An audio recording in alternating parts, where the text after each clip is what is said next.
don't happen.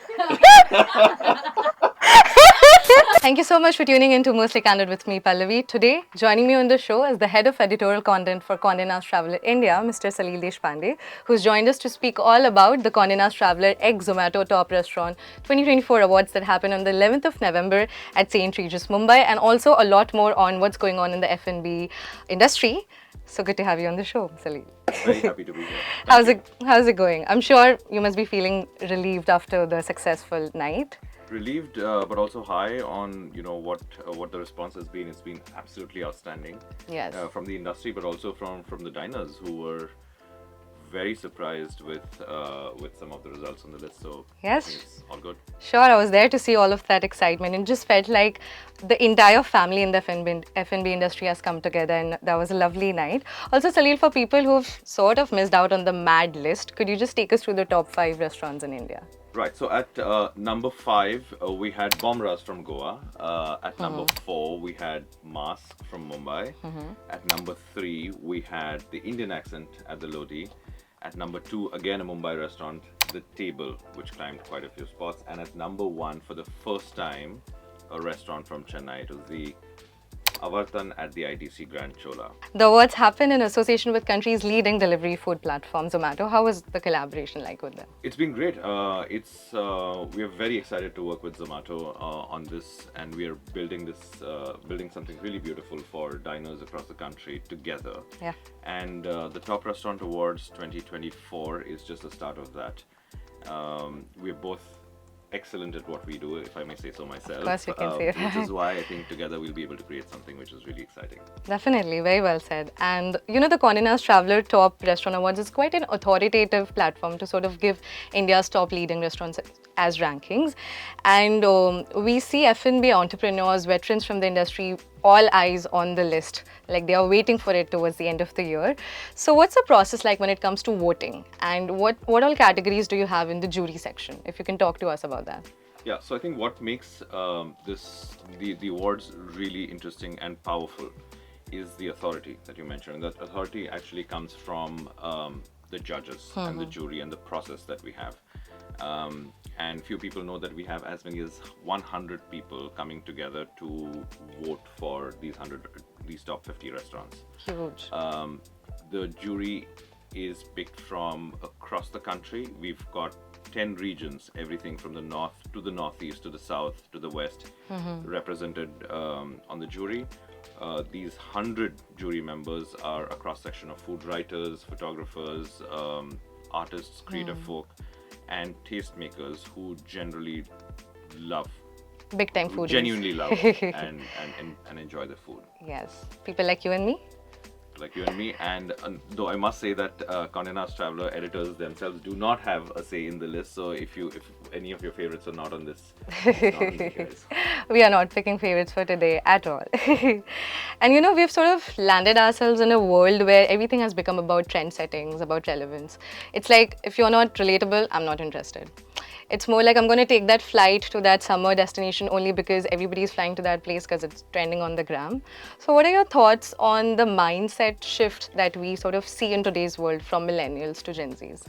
As humans, we are mimetic creatures, right? We do things that we see, and we do things that people respond to, right? So I think it's inevitable with Instagram, with with so much of visual media out there. It's inevitable that we'll do more of what we see.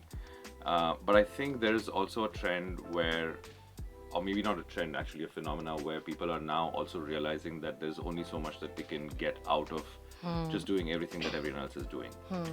Which is why I think the Indian travel market is now maturing in a way that people are seeking different experiences. Yeah. And different not just in terms of in terms of interest, but also different in terms of what it does to them. So you and I may go to the same place, but we may seek very different things from the same experience. Yeah. So I think that trend will play out significantly over the next few years, and you'll see that people are looking at the same destinations perhaps with a different lens. They may travel at a different point of time. They may travel with different people, and they may look for very different experiences from the same place. But the perspective would be different. Absolutely. Because we were made that way. Well, and I hope we stay Humans. that way because I mean, if there's one thing that we know from India is that diversity is really what's the most exciting thing. Yes, and I hope we could preserve that, but I don't know, I have a little contrasting opinion on that because I feel people, especially in our generation, do not have as much say these days. We don't have individual opinions because we are just like following the race and what everyone's doing, I'm going to do. Because I have friends who don't even consume English music, but they've bought Coldplay tickets for what, 30,000 because everybody is going and how can I not be there when everybody's talking about it. So that's a little saddening, this mindset shift. But maybe on individual level, if we could work on that. And as we speak about all of this, Salil, what are the top, some travel trends that we are looking forward to in 2025? Well, I think the first thing is that the post-COVID bump that we saw with everyone going out there at all points of time, I think that what people call revenge travel, I think that's definitely going to soften a bit. Yeah. I think you'll see a lot more intent and purpose in how and where and why people travel. More specifically, I think in terms of destinations, you'll see a lot more of South Asia coming up. The connectivity is improving dramatically. Destinations are dropping their sort of visa restrictions and therefore making it more accessible. The yen is currently not at its strongest, so you'll see a lot more of Japan coming in. So you'll effectively see a lot more of Japan, Cambodia, perhaps even Sri Lanka on your Instagram, I think in 2025. Wow. I think we'll also see that we're all traveling for shared experiences together. So whether it's a Coldplay concert or if it's Formula One, you'll see a lot more of people traveling in groups.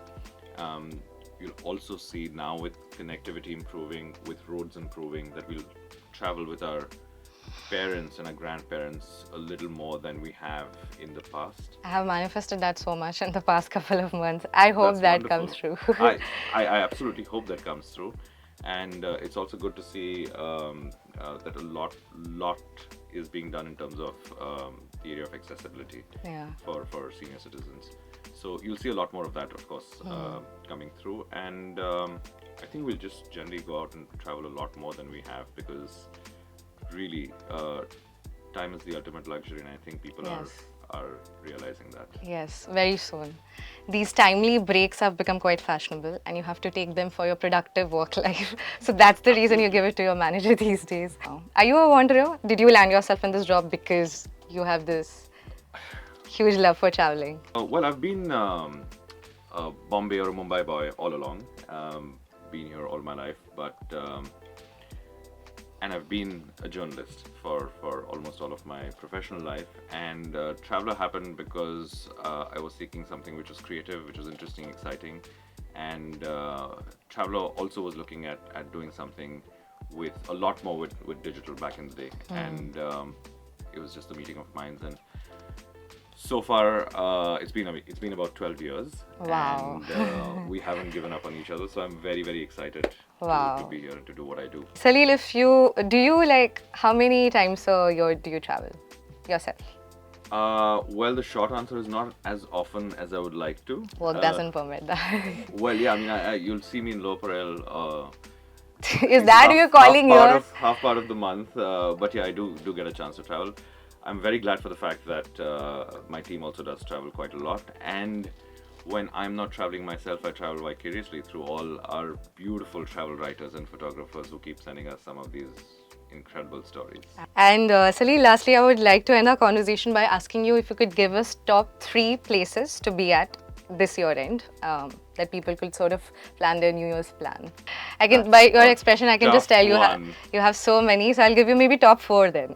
Oh, wonderful! That's so nice of you. Okay, so I would say Sri Lanka for the beaches and the hills and the colors, blue and green and stunning, and it's still not, the rates are still not crazy, so you can still have a really, really good holiday. Number 2, I would say the hills of Kumau. If you love the mountains and if you love the snow, then I think Kumau is an absolutely fantastic option. Great people, some lovely homestays out there. Highly recommend. And number 1, the best place to be on New Year's Eve is literally anywhere you are with your favorite people. And well, all those suggestions are coming from the man himself, Mr. Salil Deshpande, the head of editorial content for Condé Nast Traveller India. You soak into all those suggestions. I'm going to be back. Thank you so much for joining us today and speaking with us. It's been a pleasure. Great. Thank you. 94.3 Radio 1.